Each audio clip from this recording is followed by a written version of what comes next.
माननीय आपल्या राज्याचे मुख्यमंत्री देवेंद्र फडणवीस मागील 20 वर्ष झाले यांच्या डोक्यामध्ये हा विषय सुरू होता की सर्वसामान्य नागरिकांना ज्या सुविधा मिळायला पाहिजे त्या कमीत कमी दरात मिळायला पाहिजे। प्रत्येक शासन आपल्या माध्यमातून आपली व्यवस्था उभी करत असते। मग मेडिकलमध्ये असो, एम्समध्ये असो अथवा मेयोमध्ये असो, या व्यवस्था उभ्या आहेत, परंतु उभ्या असताना देखील वेटिंग लिस्ट जी आहे ती एक महिन्याची, दीड महिन्याची वेटिंग लिस्ट आहे आणि त्यामुळे अशा पद्धतीच्या व्यवस्था जास्तीत जास्त मोठ्या प्रमाणात केल्या पाहिजे।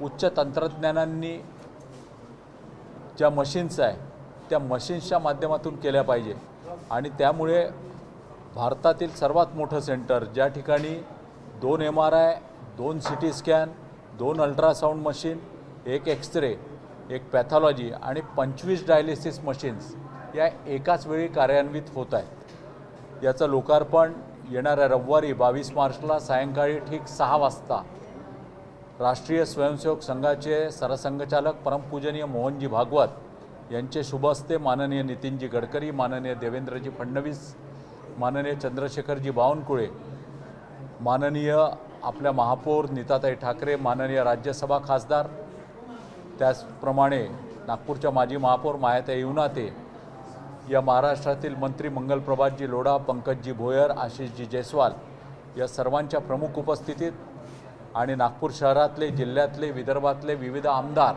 लोकप्रतिनिधी यांच्या सर्वांच्या प्रमुख उपस्थितीत होण्याचं हे निश्चित झालेलं आहे। आपल्या सर्वांना मी आपल्यामार्फत विनंती करतो, चॅनल्समार्फत, प्रिंटिंग मीडियामार्फत विनंती करतो की यामध्ये सर्वसामान्यांना परवडेल अशा किफायती दरांमध्ये सुविधा उपलब्ध आहे। असं म्हणायला हरकत नाही की जवळपास शासकीय दरांमध्येच या सुविधा उपलब्ध आहेत। त्या सुविधांचा वापर सर्वसामान्य नागरिकांनी करावा हीच यावेळी आपल्याला सर्वांना प्रार्थना करतो।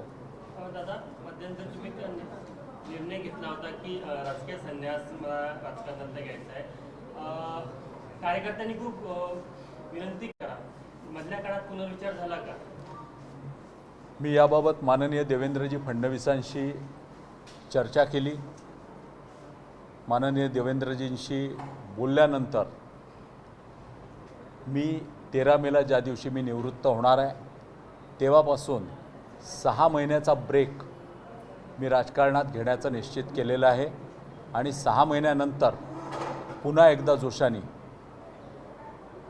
काही फिजिकल इश्यूज आहेत ते सर्व दूर करून 6 महिन्यांनी मी पुन्हा आज समाजसेवेमध्ये मी निश्चित निरंतर राहणार आहे, क्रीडा क्षेत्रामध्ये मी निरंतर राहणार आहे, परंतु देवेंद्रजींनी सांगितल्यानुसार 6 महिन्यानंतर मी पुन्हा राजकारणामध्ये सक्रिय होणार आहे।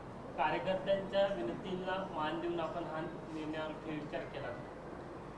कार्यकर्त्यांची विनंती असेल, माननीय देवेंद्रजी हे माझे मित्र, बंधू, नेता हे आहेत आणि त्याच्यामुळे त्यांनी जे काय सुचवलं त्यांच्या सुचवण्याप्रमाणे मी 6 महिन्याचा ब्रेक 13 मेपासून घेतो आहे।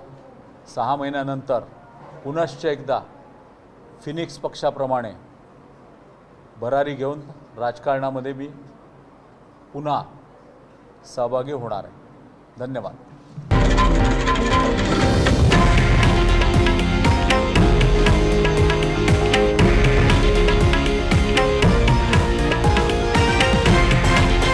हे आहे देशातील नंबर 1 न्यूज नेटवर्क आणि आपण पाहत आहात TV9 मराठी, एकमेव।